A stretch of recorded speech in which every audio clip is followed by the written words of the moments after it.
STV Bangla সংবাদে আপনাদের স্বাগত। চট্টগ্রামের লোহাগাড়া উপজেলা নির্বাহী অফিসারের ওপেন বুক টেস্টের ফাইনাল রাউন্ড অনুষ্ঠিত।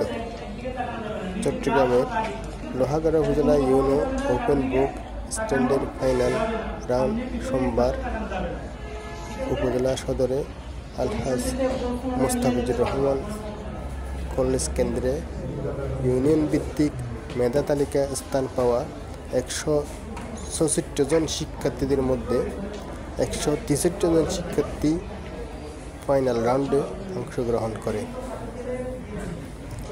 জানা যায়, গত 12 ফেব্রুয়ারি উপজেলার 6ষ্ঠ শ্রেণী থেকে 8ম শ্রেণী পর্যন্ত স্কুল ও মাদ্রাসার শিক্ষার্থীদের অংশগ্রহণে উপজেলায় 9টি ইউনিয়ন ভিত্তিক